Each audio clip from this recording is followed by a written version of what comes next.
Okay, this is John. This is Steve, coming to you from Flint's beautiful east side, Studio 1714. Today we have local comedian Bryan McCree. On the east side? Well, that's west side. That's west. I got a feeling I'm going to lose control of this right away. Practice my gang sign. I don't even know any. I've lived here, so... I think some of those hand expressions are like, would kill your hands, man. I mean... You know... I know that one.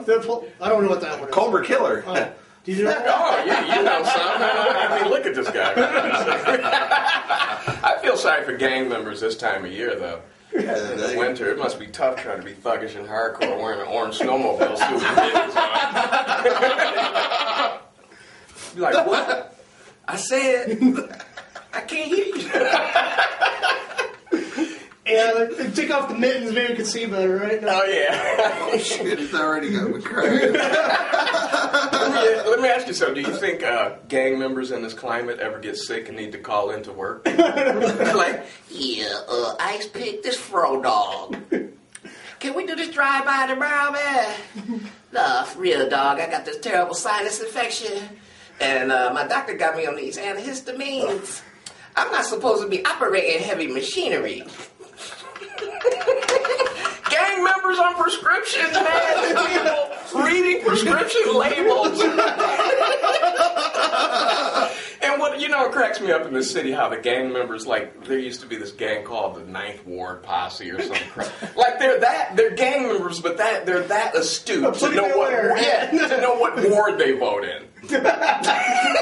Or the 9th Precinct rookies, It's like, your precinct? Just because we're thugs doesn't mean we're not proper citizens. I know. My vote counts. Educated. I'm an educated thug. Oh, shit. Well, they got to be educated. They got to know how to wear you down in grams. That's right. You got to know fractions. My friend said that it was the Burnouts and always had a great grasp of the metric system. Oh, yeah. They had it down pat. They were learning that in school. They're teaching to the teachers. No, this is what it is. Well, see, we might have grasped onto the whole metric system if they had brought it to us like that. Right. Real-life applications. They introduced it all wrong. Okay, this is what they do in Canada. We don't give a damn about Canada. We want to know how to measure some marijuana. How much is my bag weighing right now? How many ounces in a lid, right? That's an old expression. Oh, it is a lid. You're telling 4 fingers. Yeah. I'm not even going to respond. I'm the old timer here. Because I know what a lid is. Anyway, so, Bryan, you've been in stand-up for 25 years. Yes, I have. That's a tough thing to keep in with. Hey, man, I love it, and I got to eat, I mean, I've done it so long, I don't have any choice, It's all I know how to do. You know who Victor Borg was, and he used to play piano and stuff. My dad loved Victor Borg. He was great, and he always would say, he said, I like to thank my wife who makes this possible, my kids who make this necessary. Exactly. Yeah, my dad used to always say, when I started talking about being a comic, he was like, you should learn how to play an instrument, like Victor Borge. Dad, ain't no damn Victor Borge. I'm one man and a microphone. I ain't going out there with no guitar, no piano.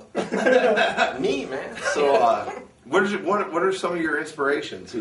Oh, I was influenced heavily by Pryor. I don't think there's a comic out there today that wasn't inspired by Richard Pryor. And my uncles and my mom and my grandparents, my brothers, my family's funny. So they had a heavy influence on me. You draw a lot from your family too, for material? Oh my gosh, yeah. My wife is probably my favorite subject right now. And you still stay married? Yeah. She kind of hates it. When she comes to my show, she's like, do you have to talk about me all the time? I think my wife would have my nuts on a platter if I were to. I think yours would too. I think my wife has your nuts on a platter in our house. They were delicious. They taste like chicken.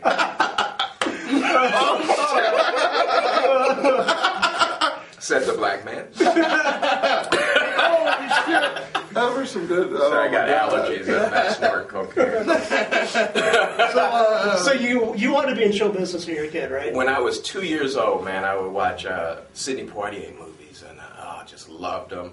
And I was like, that's what I'm going to do. I'm going to be an actor. To Serve with Love? And, To Serve with Love and Heat of the Night. They call me Mr. Tibbs. So I read that book when I was in high school. Oh, yeah. We had never seen a black man slap a white man. It was like, yeah! Oh, I'm sorry. All right, you were just telling us about something you just went and did in Chicago? Yeah, there's a contest that I found out about last year. It's called NBC Stand Up for Diversity. And a friend of mine that's a comedian, he finaled in it last year. And so there's a site, and they send you a newsletter from NBC. And I kept track of it. I said I should go do that this year. And but I was going through some stuff at the time. My mom was ill, and I almost didn't go. Plus, I thought it would be like American Idol. I'd be outside in Chicago in the winter, and I didn't want to do all that. I mean, I wear like a $1.05, you know. I can't. I had to hold on to somebody that when the City Hawk hit me, you know.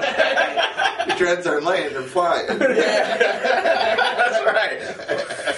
But my wife actually inspired me to go. She said, you know what, Brian, you've been talking about it for months. You should go. I have a good feeling about it.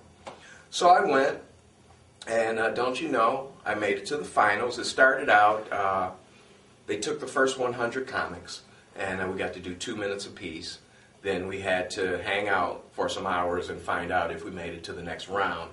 So I got the phone call saying I could come back tomorrow and compete again and get like, I think it was 3 minutes. And then that was like noon the next day. And then after that, we had to wait around again to see if we got to come back to the big industry showcase that night.